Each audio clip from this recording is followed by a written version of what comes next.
I'm Robert Boyd Layman. I was born in Route 1, Caneyville, Kentucky, Grayson County, Kentucky, in 1929, and that's where I grew up. I was one of six, seven actually, but one died in infancy, and I am the oldest surviving. An older sister died from cancer when she was only 35, so I went through the usual Caneyville High School bit, and then on to college at the University of Kentucky in Lexington, Kentucky. And there's where I was in ROTC and was commissioned a second lieutenant the same day I graduated from college. And I had a college deferment, so it was understood. It's like being drafted. You know that as soon as you graduate, you're going to be on active duty. And I was within 5 weeks. And that my first duty station was Fort Benning, Georgia. And lieutenants went through a company grade officers course there, which is a lot like just a glorified basic training. And that's supposed to qualify you militarily through the rank of captain. And true to form, when I finished I was lucky enough to get into a communications school in Fort Benning when I finished the first 4.5-month course. And after that, I was sent to Camp Breckenridge, Kentucky, which no longer exists, and from there to Korea. What was your date of departure? My date of departure, I do not remember. Well, approximately, month and year. Oh, the month and the year was, I think I've got it on that sheet there. It was about April of 53, I believe, something like that, you know. So why did you choose to do the ROTC program? Well, I guess the truth of it is I wanted to make more money when I was in service. I knew I would have to go. I would have been drafted had I not gone to college and taken a deferment and got accepted into ROTC, and it just made sense to me to go in as a second lieutenant rather than a private. That's why. So, and I was glad that I did that. It worked out for me very well. So when you were in Korea, what was your unit? My unit was Company K, the 3rd Battalion of the 3rd Infantry Division. And when did you arrive in Korea? I think it was in June of '53, because the fighting, I was there for a little over a month, and I was there when the ceasefire came into effect. Where did you arrive? Incheon. And then they take you by train up to the front line. Can you tell me about your landing when you first got there? My landing? Well, you mean with the military or whatever? You're in what's called pipeline. They have this set up. I came in on a troop ship, and they dump you off and put you on a train, and you head up to the front lines from Seoul. Because Incheon, and then went up to the front lines. And I remember my buddy traveling with me, and we got up where we could hear the battle, and we said, well, that ain't maneuvers. We're no longer in training. And that proved to be true. But fortunately, the company that I was assigned to was in reserve status at that particular time. They had just come off of a big battle. I don't know what the name of it was. You didn't really talk about that much in those times.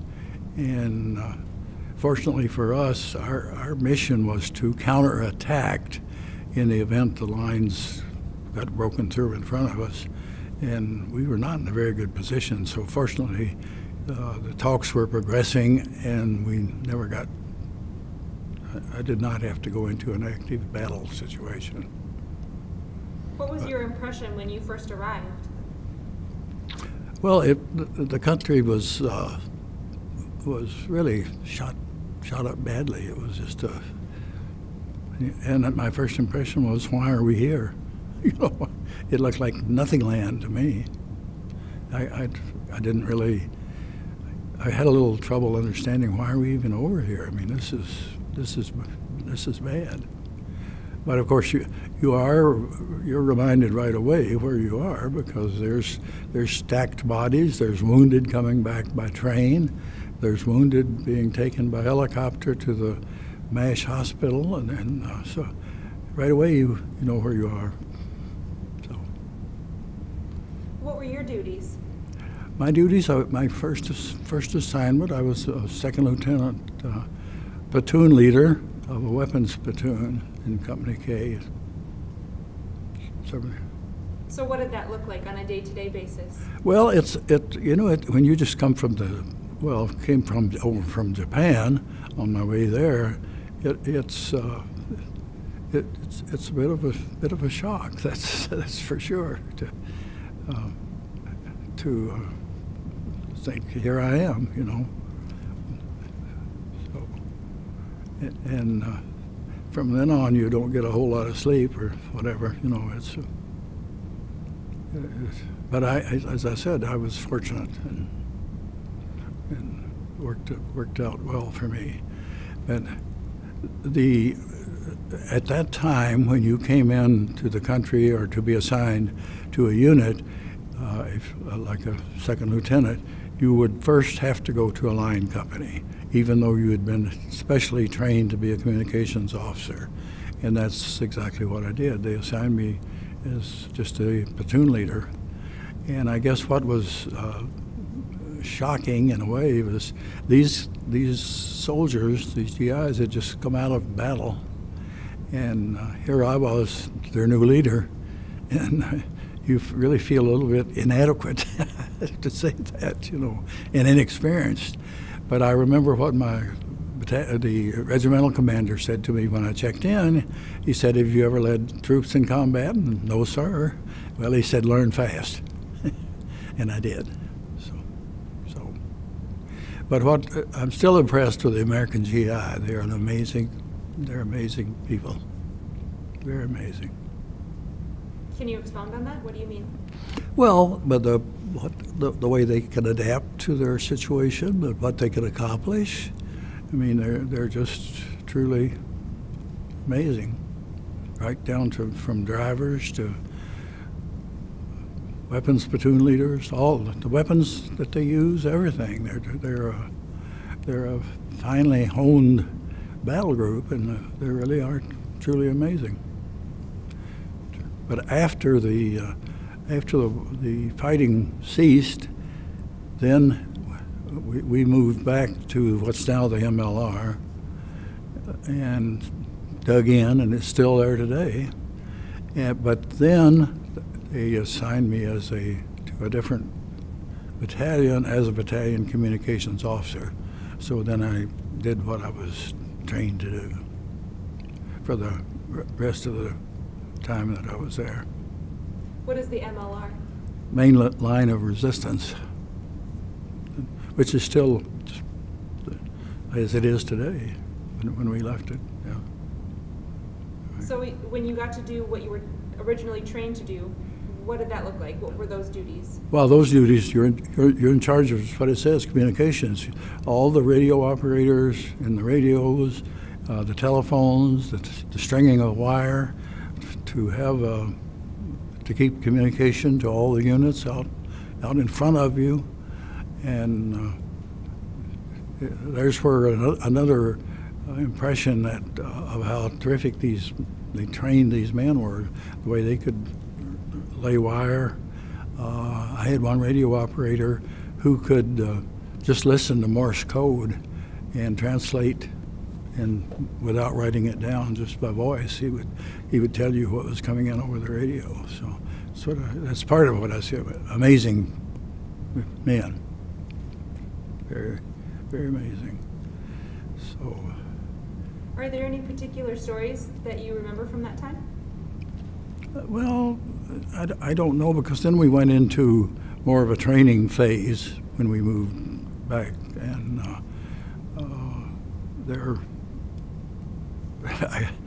I guess not that I particularly care to relate. It wasn't bad duty, you know. But a communications job is known to be kind of a tough job because the commanders usually, like if they want to use the phone and it's out, or if they want the radio up, they're not very happy if it isn't working. So, but otherwise, I had good commanders, and yeah. You know, Major John Eisenhower was there in the 3rd Division, back at headquarters. I do remember that. Where were you when the armistice was signed? Well, I was with my unit, the first assignment, and just listening to lots of artillery fire, because apparently both sides, the enemy and us, wanted to get rid of all the ammunition they could that night and not have to move it back. So they threw it at each other, just really crazy. And of course, you're very, very apprehensive because will it stop, or will it not? And to my relief and everybody else, then it suddenly went silent. So we were happy campers, very happy. What was the atmosphere like? Well, rather subdued, actually. I guess the apprehension of, is this going to work or isn't it, was, you know, you can't help but be a little bit worried and a little bit hard to believe when you're used to artillery practically around the clock. So you could hardly believe that it really will stop, but it did. Thank goodness. Yeah. What kind of friendships or camaraderie did you form during your service? Well, you become very close to people, fellow lieutenants. You don't necessarily like them all, or they like you, but you're in it together, and you look out for each other, and that's what we did. And we had, as I say, some remarkable people. But you do come very close. But likely you would not maybe be friends or close to these people necessarily if out in civilian life. But when you're thrown into the melting pot like that and dependent on each other, you do become fairly close. Yeah. How did you keep in contact with family back home? By letters only. Yeah. Just writing. We didn't have the phone system they have today, nothing like that. No. What was life like where you were stationed after the armistice was signed? Well, it was really an upgrade because we lived in tents, and they looked pretty good to us. And we had the mess hall. That's all we had was tents. As time went by, we did get some Quonset huts issued to us that came in pieces, and the men put them together. So we had a mess hall that was a Quonset hut, actually a building finally. But generally speaking, the war had wiped out all the towns and everything where I was. What impressed me was how poor the Korean people were. They actually used cardboard from the sea ration boxes that came to us to put a roof on their house and make sort of make-to-do shelters for themselves, which took ingenuity and work, right? But of course, we had no contact with them, just our own troops. So. What did you know about Korea before you went? Nothing, very little. I just knew that's where the fighting was, against the North and the South. I had never studied about it, or I guess didn't bother. I figured when I got there it would be soon enough. Yeah. So when did you depart from Korea? That would have been in early 54, about April of 54. And that's another thing that is my initial time to be on active duty was to be 24 months. That's what the first agreement was. But after the ceasefire, then our government decided to save money, and they could make more money by shipping lieutenants home. So I actually came home after 21 months. Where were you back in the U.S. until you were discharged? Oh, I was very briefly at Fort Knox, Kentucky, but the program that I was under, I was never discharged. I was released from active duty, and I stayed in the reserve system for 22 years and retired as a major. Wow. So, why did you decide to stay in the military? well, I guess I like the camaraderie of the people, the men I met, and everything. And right here in Mankato, I was a staff officer for a battalion, an S3, operations officer was what we were, and I just kind of enjoyed it, and it was a diversified existence from your making a living, which I was a real estate broker. So I met some really terrific people, most of whom are dead now, but the years have gone by. Yeah. What is Korea to you now? Korea to me now is, I don't really even think about it much, but I understand, and from pictures and everything, that it's really a beautiful country, and hard for me to imagine. Some people have gone back on these programs that they have for you to go back. I never had a desire to go back. But when one of my first duties, when we moved back off of line and off to DMZ, the company commander gave me two men with armed men and a truck and a driver to go to Seoul and buy beer for the troops as a reward. And that was an eye-opener, because Seoul at that time, the roofs were off all the buildings. I mean, it was literally shot to hell, to put it bluntly. So that's my memory of what it looked like. Really, really torn up. But what kind of life lessons do you feel like you learned through your military service? Well, you grow up in a hurry. I mean, in my particular case, I'd had a little bit of time to mature being a college graduate. However, that's nothing to like how quick you have to grow up when you get into a situation, a war situation. And as my commander put it, Colonel Easterbrook, you learn fast. And that's about the only way I know to put it. You adapt to your surroundings, to the people, and you learn fast.